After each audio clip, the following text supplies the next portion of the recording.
నీ దయరాదా రామ నీ దయరాదా నీ దయరాదా నీ దయరాదా రామా కాదనే వారెవరు కాదనే వారెవరు కళ్యాణ రామ కాదనే వారెవరు కళ్యాణ రామ నీ దయరాదా నీ దయరాదా నీ దయరాదా రామా.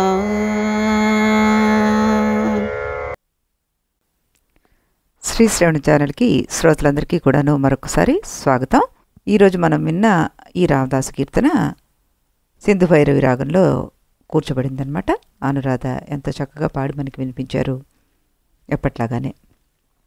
ఇప్పుడు యోగ వాసిష్టంలో మనం ఒక కథ చెప్పుకుంటూ వచ్చాం, లవణ మహారాజు కథ.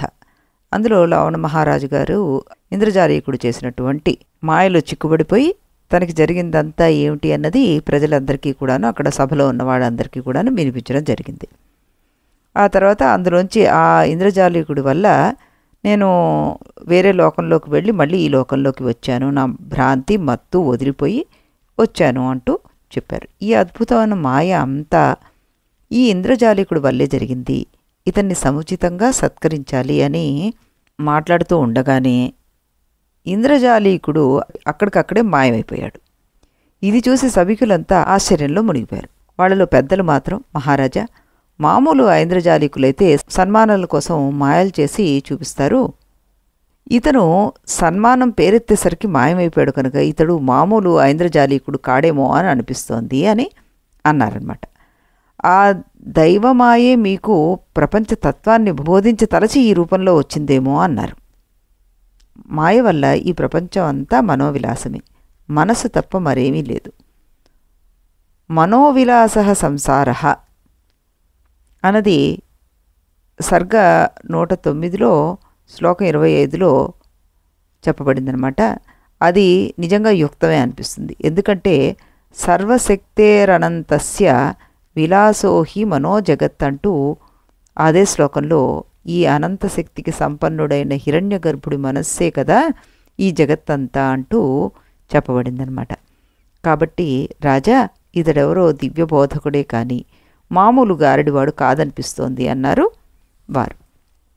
అంతవరకు లవణోపాఖ్యాన కథను చెప్పిన వశిష్ఠుల వారు తన బోధను ఈ రకంగా కొనసాగించారు. రామా, ఇది కట్టు కథ అనుకుంటున్నావేమో కదూ, ఆ సభలో నేను స్వయంగా ఉండి ఆ సంఘటన చూశాను.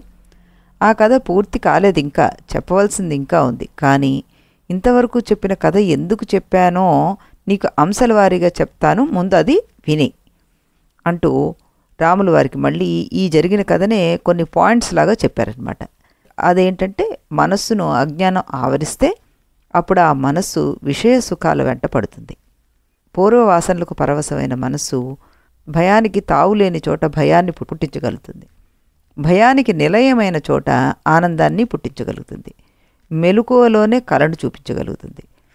మనస్సు కావాలనుకుంటే వెలుతురు సహాయం లేకుండానే వస్తువులను చూపించగలుగుతుంది. దూర దూరంగా ఉన్న సన్నివేశాలను నీ ఎదుట జరుగుతున్నట్లు కూడా అది చూపించగలుగుతుంది. అదే మనస్సు వద్దనుకుంటే 100 మంది సూర్యులు ఉన్న వస్తువుని కనిపించనీయదన్నమాట. అంటే మన ఎదురుగుండా వస్తువు ఉంటుంది, కానీ అది నీకు కనిపించకుండానే జరిగిపోతూ ఉంటుందన్నమాట. ఆ సన్నివేశం మనం అయ్యో నేను గమనించలేదండి అంటే మీ ముందే కదండి జరిగింది అంటుంటారు. అయినా కానీ మనం దాన్ని ఒక్కొక్కసారి పట్టించుకోం, గమనించాం. అది కూడా ఉంటుంది. ఒకరికి కలిగిన అనుభవాలను ఇంకొకరికి అతికించగలుగుతుంది. జరిగిన వాటిని మరిపించగలదు, జరగని వాటిని జరిగినట్లు స్మృతికి తీసుకురాగలదు.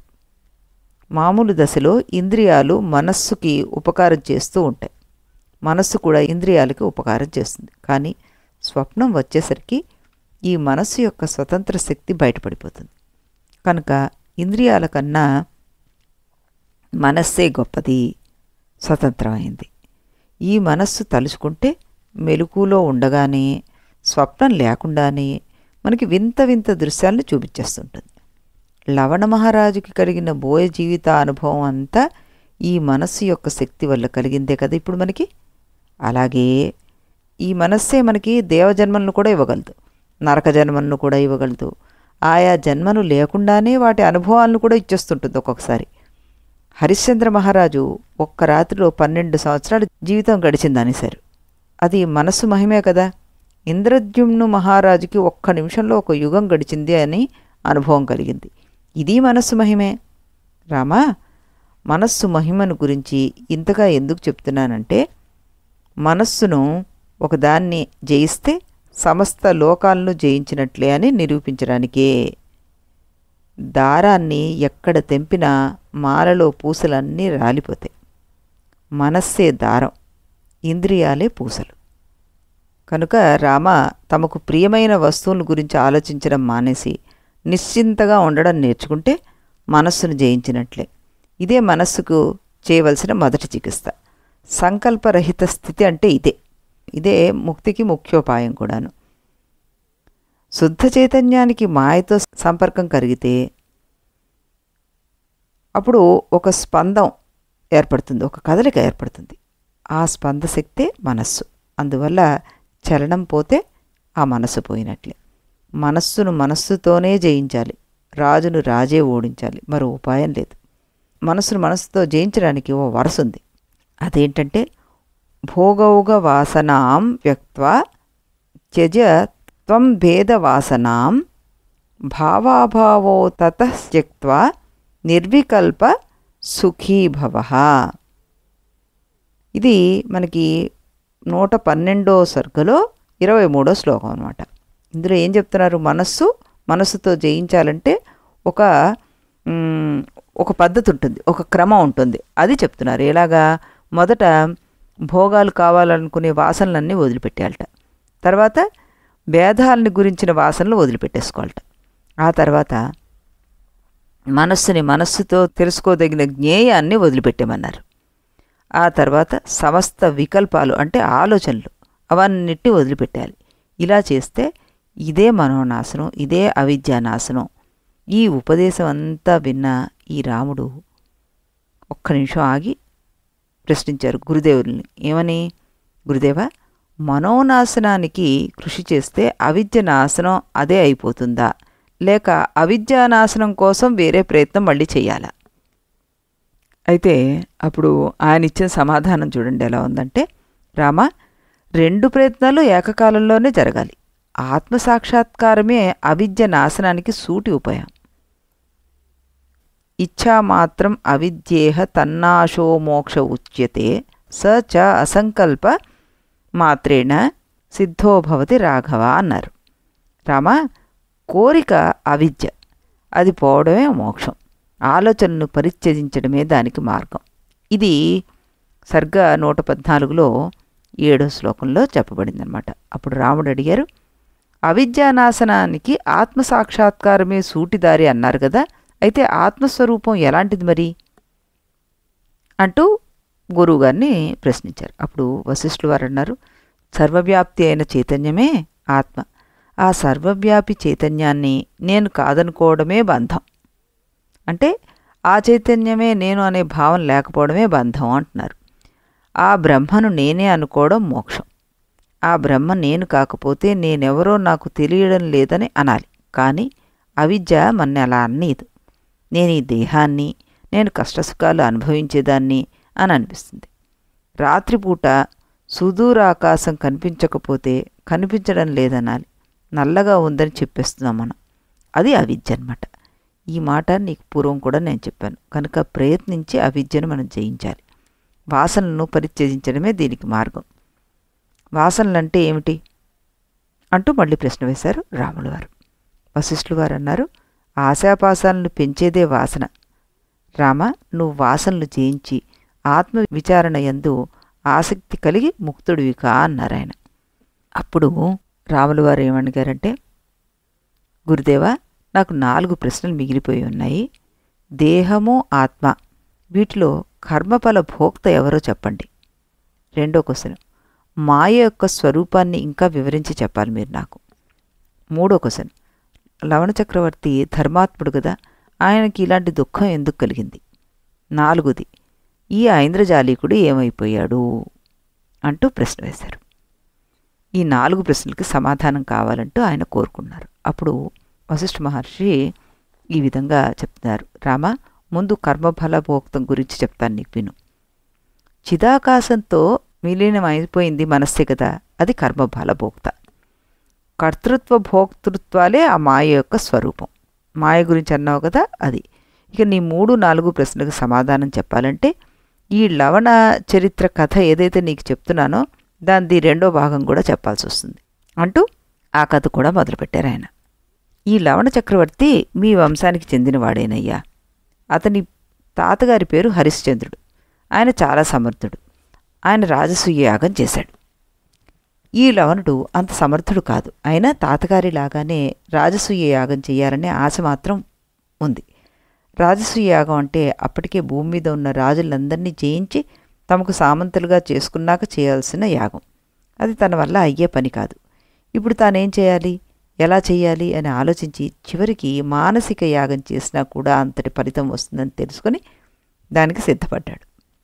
రాజ్యభారం మంత్రుల మీద పెట్టి 1 సంవత్సరం పాటు ఏకాంతంగా కూర్చుని మనస్సును ఏకాగ్రం చేసి పరిపూర్ణమైన శ్రద్ధతోటి రాజసూయ యాగం అంతా మానసికంగా నిర్వహించేశాడు. చివరికి యజ్ఞదీక్షగా తన రాజ్యం అంతా ఋత్విక్కులకు పంచిచ్చేశాడు కూడా. ఇదంతా మానసికంగానే జరిగింది. ఇలా సంవత్సరం పాటు మానసిక యాగం చేసి ఆ తర్వాత మామూలు వ్యవహారాల్లోకి వచ్చాడు. ఆ తర్వాత కొంతకాలానికి నేను చెప్పిన ఇంద్రజాల సంఘటన జరిగింది. ఆ రోజు సభలో నేను కూడా ఉన్నానని నీకు ముందు చెప్పాను కదా. ఆ సభలో ఉన్న పెద్దలంతా ధర్మాత్ముడైన ఆ రాజుకి ఇలాంటి చేదు అనుభవం కలగడానికి కారణమేమిటి అంటూ నన్ను అడిగారు. నేను సమాధిలోకి వెళ్ళి దివ్య దృష్టితో చూసి వాడికి చెప్పానన్నమాట. సభికులారా, మీ రాజు 1 సంవత్సరం పాటు అవిచ్ఛిన్నంగా మానసిక రాజసూయ యాగం చేశాడు. రాజసూయ యాగం చేసినవాడు 12 సంవత్సరాల పాటు నానా కష్టాలు అనుభవిస్తాడని శాస్త్రంలో ఉంది. మీ రాజు మానసిక యాగం చేశాడు కనుక ఆ కష్టాలను కూడా మానసికంగానే అనుభవించవలసి ఉంది. ఆ కష్టాన్ని అందించేందుకు దేవేంద్రుడు తన దూతను ఐంద్రజాలీకుడి రూపంలో పంపాడనమాట. అందుకే మీ రాజు మానసికంగా దుఃఖాన్ని అనుభవించడం పూర్తి కాగానే అతడు మాయమైపోయాడు అని చెప్పి, రామ, ఇప్పుడు చెప్పిన సన్నివేశంతో నీ 3, 4 ప్రశ్నలు కూడా తేలిపోయాయి కదా. లవణ చరిత్ర ఇంకా కొంత మిగిలింది. అది చెప్పే ముందు ఈ సన్నివేశాలను తాత్వికంగా సమన్వయపరిచి చూపిస్తాను చూడు నీకు అంటూ చెప్తున్నారు ఆయన. అంటూ రాముడు వారికి ఎలా చేస్తారు అన్నది చెప్తున్నారు చూడండి. రామ, మనస్సే అన్ని పనులకి కర్త, అన్ని కర్మఫలాలకు భోక్త. ఇప్పుడు చెప్పిన ఘట్టాలు దేన్ని నిరూపిస్తున్నాయి? లవణుడి మనస్సునే కదా. ఆ 60 సంవత్సరాలకు కర్త ఆ మనస్సే కదా. ఆ సుఖదుఖాలకు భోక్త అదే కదా. కనుక దాన్ని లొంగ తీసుకోదలుచుకున్నాడు. మొదట దాన్ని కూడాను హఠయోగంతో పదును పెట్టాలన్నమాట. రాజయోగంతో శుద్ధి చేయాలి. చివరికి నిర్వికల్ప సమాధితోటి లయం చేయాలి. ఇదే జ్ఞానస్థితి అంటూ 116వ సర్గలో వాల్మీకి కొంత పద్యాన్ని కొంత గద్యాన్ని రాసి మనకి వివరించారనమాట. రామ, ఈ జ్ఞానస్థితిని అందుకోవడంలో 7 భూమికలుంటాయి. అలాగే అజ్ఞానస్థితికి కూడా 7 భూమికలుంటాయి. 7 అజ్ఞాన భూమికలు అధోలోకాల వంటివి, 7 జ్ఞాన భూమికలు ఊర్ధ్వలోకాల వంటివి. వీటిలో ముందుగా అజ్ఞాన భూమికల గురించి మనం తెలుసుకుందాం. అజ్ఞాన భూమికలు తెలుసుకునే ముందు అజ్ఞానం దేన్ని ఆశ్రయించుకుని ఉంటుందో దాన్ని తెలుసుకోవాలి. అజ్ఞానానికి ఆశ్రయం స్వస్వరూపమే. రామ, స్వస్వరూపం అంటే ఏమిటో తెలుసుకోవడం చాలా ముఖ్యం కనుక నేను నీకు 3 నిర్వచనాలు చెప్తున్నాను. జాగ్రత్తగా విను. అర్థాంతరర్థాంతరం చిత్తే యాతే మధ్యేహి యా స్థితి నిరసంతమననాయాసో స్వరూపస్థితి రుచ్యతే అన్నారు. అంటే 2 వేళ్ళు దూరంగా పెట్టామనుకో, మధ్యలో ఏముంటుంది? ఆకాశం ఉంటుంది. 2 ఆలోచనలు పక్కపక్కన కొంచెం దూరంగా ఉన్నాయనుకో, అంటే మనసు యొక్క ఆలోచన ఒక విషయం నుంచి ఇంకో విషయం మీదకి మళ్ళింది. ఈ ఆలోచనకి మధ్య ఏముంది? ఆ మధ్యలో ఆకాశం లేదు, గాలి లేదు, నిప్పు లేదు, నీరు లేదు, నేల లేదు, పంచభూతాల్లో ఏమీ లేవు. మరి అక్కడ ఉన్నది ఏమిటి? ఏమీ లేదు అందామా? ఏమీ లేకపోతే ఆ 2 వేరువేరు ఆలోచనలన్నీ మనకి ఎలా తెలుస్తుంది మరి? ఆ మధ్యలో ఉన్నది ఏదో మరో ఆలోచన కావడానికి వీల్లేదు మనకి. అది మరో ఆలోచన అయితే దానికి విషయం ఉండాలి. విషయం ఉండుంటే ఈ ఆలోచన నాకు వచ్చిందని తెలుసుండేది. అలాంటి అనుభవం ఎవరికీ లేదు కదా. కనుక పక్కపక్కన ఉన్న ఆలోచనలకి మధ్యలో వేరే ఎవరూ లేరు, నేనే ఉన్నాను అంటే ఆలోచన చేసేవాడే ఉన్నాడు. ఇలా ప్రపంచంలో ఏ పదార్థంతోనూ సంబంధం లేకుండా, ఆలోచనలతో కూడా సంబంధం లేకుండా స్వేచ్ఛగా విడిగా ఉండేది నా యొక్క స్వస్వరూపమే. ఈ విషయాన్ని మనకి సర్గ 17లో 8వ శ్లోకం దగ్గర చెప్పారనమాట. తర్వాత ఆయన ఏమన్నారు? రామా, పూర్వం లీలోపాఖ్యానంలో చిదాకాశం యొక్క నిర్వచనం వచ్చింది, గుర్తుందా నీకు? దేశాంతర ప్రాప్తో సంవిదో మధ్యమేవ యత్ నిమిషేణ చిదాకాశం తద్విద్ధి పరవర్ణిని అంటూ మనం చెప్పుకున్నాం. ఓ లీలా, చిత్తవృత్తి ఒక క్షణంలో ఒక ప్రదేశం నుంచి మరొక ప్రదేశానికి ప్రయాణం చేసినప్పుడు ఆ మధ్యలో ఏది ఉంటుందో అదే చిదాకాశం అని సరస్వతీదేవి అక్కడ చెప్పారు కదా. ఈ 2 నిర్వచనాలకి ఉన్న సామ్యాన్ని నువ్వు ఇప్పుడు గమనించు. దీన్ని బట్టే చిదాకాశమే స్వస్వరూపం అని తెలుసుకో అన్నారు. అని రామ, ఇక 2వ నిర్వచనాన్ని విన్ను. సశాంతం సర్వసంకల్పా యా శిలావదవస్థితః జాడ్య నిద్రా వినిర్ముక్త సా స్వరూపస్థితి స్మృత. ఇది అదే సర్గలో 9వ శ్లోకంలో చెప్పారు. అక్కడ ఏ సంకల్పాలు లేవు, పరిస్థితి ఏకాండీ శిలలాగా ఉంది. కానీ అది మూర్ఛ కాదు, నిద్ర కాదు, అక్కడ జడత్వమే లేదు. అదే స్వస్వరూప స్థితి. రామ, మొదటి నిర్వచనంలో చిత్తవృత్తి మీద ఆధారపడి స్వస్వరూపాన్ని గుర్తుపట్టే విధానాన్ని చెప్పాం. 2వ నిర్వచనంలో సర్వచిత్తవృత్తులను పరిచ్ఛేదించడం ద్వారా చైతన్యాత్మకమైన స్వస్వరూప స్థితిని గుర్తుపట్టే విధానం తెలిసింది మనకి. ఇక అహం వృత్తి పరిత్యాగం ద్వారా స్వస్వరూపాన్ని గుర్తుపట్టేందుకు వీలుగా 3వ నిర్వచనం చెప్తున్నాను, అది విను అంటూ ఆయన చెప్పారు. అదేమిటో మనం రేపు చెప్పుకొని ఈ అజ్ఞాన భూమికలు కూడా ఏమిటి అన్నది రేపటి దాంట్లో తెలుసుకుందాం. అంతవరకు సెలవు. రేపు మళ్ళీ ఇదే సమయానికి ఇదే ఛానల్లో రాములు వారి కీర్తన విన్న తర్వాత కలుద్దాం.